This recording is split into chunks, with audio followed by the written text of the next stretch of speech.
Buenos días, alumnos y alumnas. El día de hoy, como tema general, veremos la introducción al pensamiento pedagógico.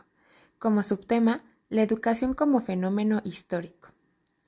La educación como proceso de transmisión de cultura es propia de la humanidad desde su origen. Sin embargo, las formas que ésta ha asumido a lo largo de la historia responden a las particularidades de cada sociedad. En este sentido, hablamos de la educación y de la forma institucional que asume como un fenómeno y un producto histórico-social, en contraposición a la naturalización que implica concebirla como universal y eterna. La educación sistemática que conocemos en la actualidad, centrada fundamentalmente en el sistema escolar, responsabilidad de los estados nacionales con su división de niveles asociada a grupos de edad específicos en forma secuencial, es una construcción reciente de la humanidad, es un producto en sí de la modernidad. Es la expresión política sobre la cual se busca construir la formación del nuevo ciudadano bajo los ideales de libertad, fraternidad e igualdad, en las que subyace la búsqueda de la justicia y posteriormente las ideas respecto del progreso y el orden social. Muy bien, ahora como segundo tema veremos los conceptos elementales del pensamiento pedagógico y la educación. Existen algunos conceptos básicos que están directamente relacionados con la pedagogía y que muchas veces confundimos o pensamos que son sinónimos de la misma disciplina. Les voy a dictar los 5 puntos clave para entender mejor cómo funciona la pedagogía. Número 1. Pedagogo. Es el profesional encargado del estudio del fenómeno educativo en todos sus aspectos. Por lo tanto, debe contar con nociones de psicología, sociología, filosofía y antropología. Una de sus principales funciones es la planificación, ejecución y evaluación de los programas educativos. Número 2. Educación. Sin la educación no existirá la pedagogía, ¿estamos de acuerdo? Así que, a grandes rasgos, la razón de lo anterior es muy sencilla, pues es el objeto de estudio de la pedagogía. Número 3. Proceso enseñanza-aprendizaje. Es la manera en cómo se aplica la didáctica para que los estudiantes aprendan significativamente y puedan obtener una educación de calidad. Número 4. Didáctica. A manera general, la didáctica es la rama de la pedagogía que se encarga de buscar métodos para mejorar el proceso de enseñanza-aprendizaje, es decir, saber explicar y enseñar con diversos recursos para que de esta manera los estudiantes aprendan significativamente. Y por último, número 5, evaluación.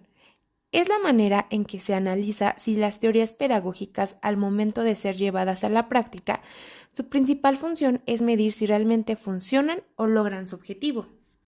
Muy bien, continuamos con el subtema 1.3. ¿Qué es la pedagogía?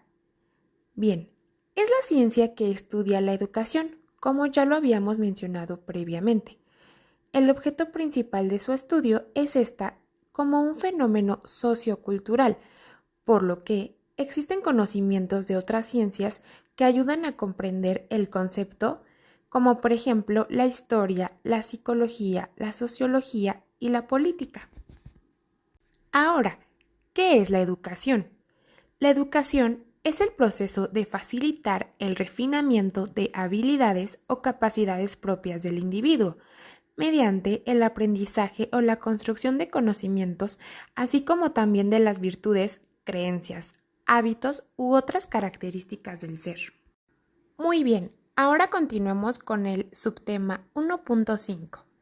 Orígenes, características y tipos de la pedagogía. Comencemos con el origen.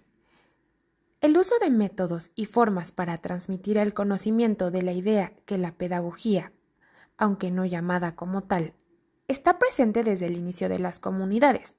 Por ejemplo, Grecia y las civilizaciones orientales como la egipcia o la china fueron las primeras en establecer métodos y sistematizar el acceso al conocimiento.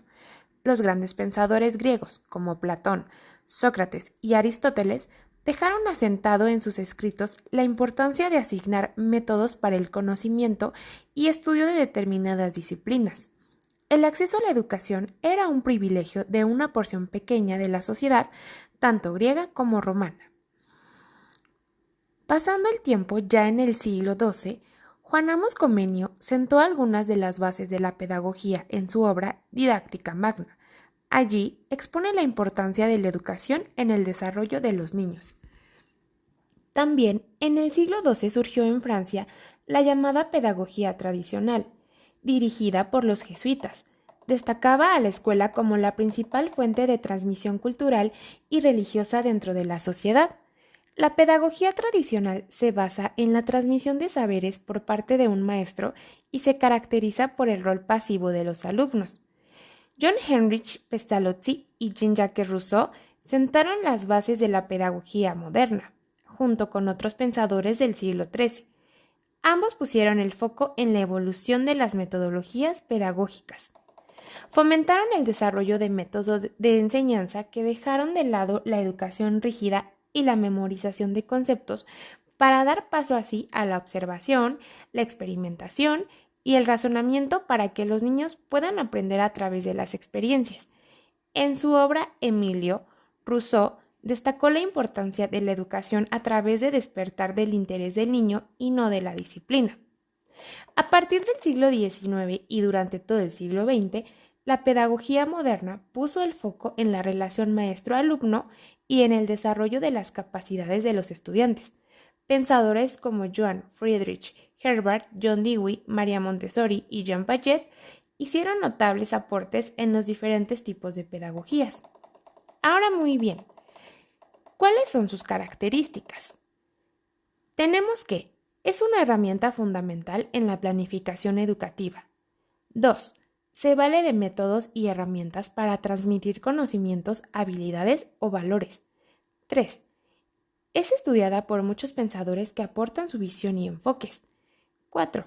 Se aplica en la escuela, en el hogar y en todos los ámbitos en los que se desarrolla el niño. 5.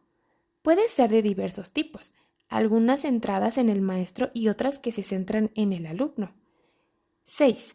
Utiliza conocimientos y herramientas de diversas disciplinas como la psicología, la filosofía o la sociología. Existen diversos tipos de pedagogía. Por ejemplo, la pedagogía infantil, que el objeto de estudio es la educación de los niños.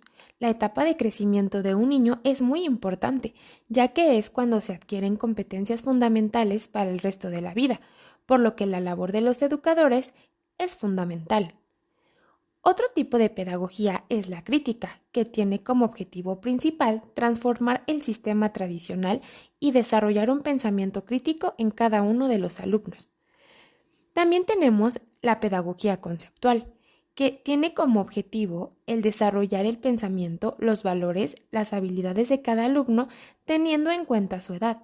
Este tipo de pedagogía se divide en afectiva, cognitiva y expresiva.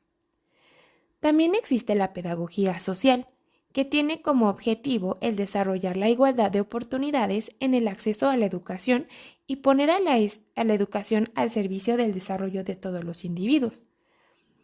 También tenemos, por ejemplo, la pedagogía de Waldorf, que tiene como objetivo la educación de una persona en su autonomía y libertad, y tiene en cuenta la capacidad creativa y artística de cada persona. Este modelo pedagógico fue creado por el fundador de la antroposofía, Rudolf Steiner. Está estructurado en 3 niveles. El primero abarca a los niños de hasta 6 años y las actividades que se centran en el desarrollo de los sentidos y corporeidad. El siguiente es para niños de 7 a 13 años. En este nivel se toma en cuenta el descubrimiento que tiene cada uno de ellos sobre el mundo. El último nivel va hasta los 21 años de edad, y es cuando se desarrolla el pensamiento de forma autónoma y la comprensión. Ahora bien, ya para finalizar con este tema principal, veamos el subtema 1.6, Principios de la pedagogía como disciplina científica. Son algunos principios. Número 1. El conocimiento se construye a partir de la experiencia. Número 2. El aprendizaje es una interpretación personal del mundo. Número 3. El aprendizaje es un proceso activo en el cual el significado se desarrolla sobre la base de la experiencia. Número 5. El crecimiento conceptual está integrado por la negociación del significado. El hecho de compartir múltiples perspectivas y de la modificación de nuestras propias representaciones mediante el aprendizaje colaborativo. Y por último, el aprendizaje debe colocarse sobre acuerdos realistas. La prueba debe integrarse con las tareas y no con actividades separadas.